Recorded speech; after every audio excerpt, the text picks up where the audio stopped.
یہ علم ہی ایسی دولت ہے جس نے غلام رسول کو فخر بہار بنا دیا۔ اب آؤ بریلی کی طرف، یہ علم ہی ایسی دولت ہے جس نے امام احمد رضا خان کو بریلی کے تاجدار، قاطع کفر و دلالت، ماحی بدعت، حامی سنیت، مخزن علم و حکمت، کنز الکرامت، جبل الاستقامت، قائد اہل سنت، مجدد دین و ملت، امام عشق و محبت یعنی اعلیٰ حضرت بنا دیا۔ انہی ارباب علم و عمل میں ایک نمایاں ذات ہے مصطفیٰ رضا خان کی، جن کو ان کے علم نے، ان کی فکری بصارت نے، ان کی فقاہت نے اور ان کے عشق رسالت میں سرسار ہونے نے ان کو مفتی اعظم عالم بنا دیا۔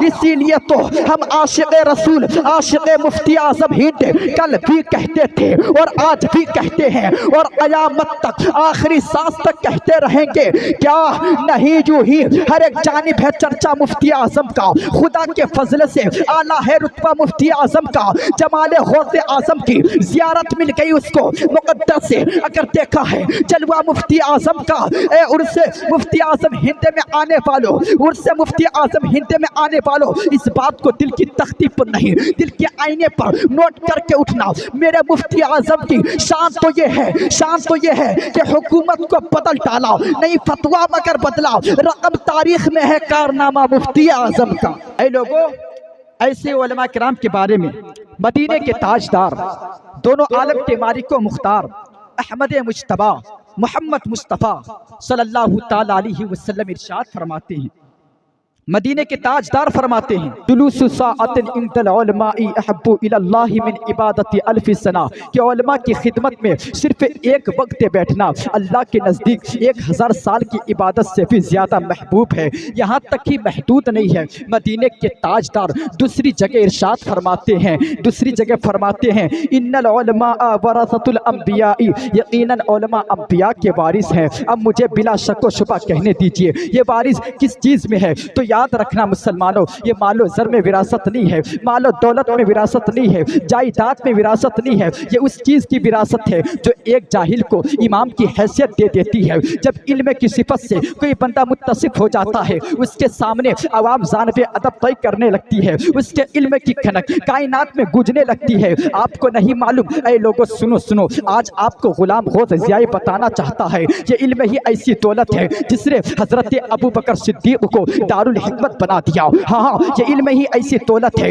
جس نے حضرت فاروق اعظم کو اس کی دیوار بنا دیا۔ یہ علم ہی ایسی دولت ہے جس نے حضرت عثمان غنی کو اس کی چھت بنا دیا۔ یہ علم ہی ایسی دولت ہے جس نے حضرت مولا علی کو باب العلم بنا دیا۔ یہ علم ہی ایسی دولت ہے جس نے حضرت عبداللہ بن عباس رضی اللہ عنہ کو سید المفسرین بنا دیا۔ یہ علم ہی ایسی دولت ہے جس نے حضرت نعمان بن ثابت کو امام اعظم بنا دیا۔ یہاں تک ہی محدود نہیں، اور سنو، یہ علم ہی ایسی دولت ہے جس نے شیخ عبد القادر جیلانی کو غوث اعظم بنا دیا۔ یہ علم ہی ایسی دولت ہے جس نے شیخ عبد الحق کو محدث اعظم بنا دیا۔ یہ علم ہی ایسی دولت ہے جس نے خواجہ معین الدین چشتی کو غریب نواز بنا دیا، ہاں ہند کے بادشاہ بنا دیا۔ یہ علم ہی ایسی دولت ہے جس نے غلام رسول کو فخر بہار بنا دیا۔ اب آؤ بریلی کی طرف، یہ علم ہی ایسی دولت ہے جس نے امام احمد رضا خان کو بریلی کے تاجدار، قاطع کفر و دلالت، ماحی بدعت، حامی سنیت، مخزن علم و حکمت، کنز الکرامت، جبل الاستقامت، قائد اہل سنت، مجدد دین و ملت، امام عشق و محبت یعنی اعلیٰ حضرت بنا دیا۔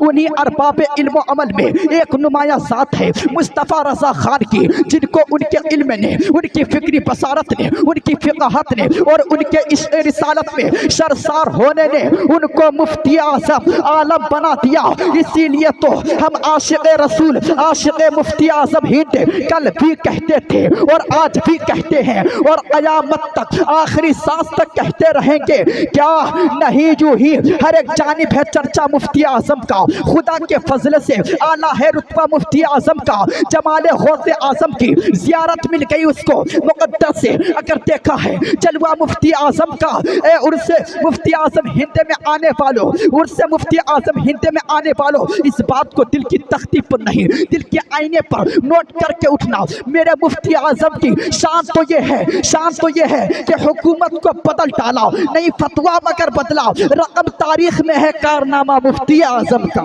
میرے دوستو، یہ ہے میرے مفتی اعظم ہند کی شان، سبحان اللہ۔ کیا حکومت کو بدل ڈالا، نہیں فتویٰ مگر بدلا، دیوانوں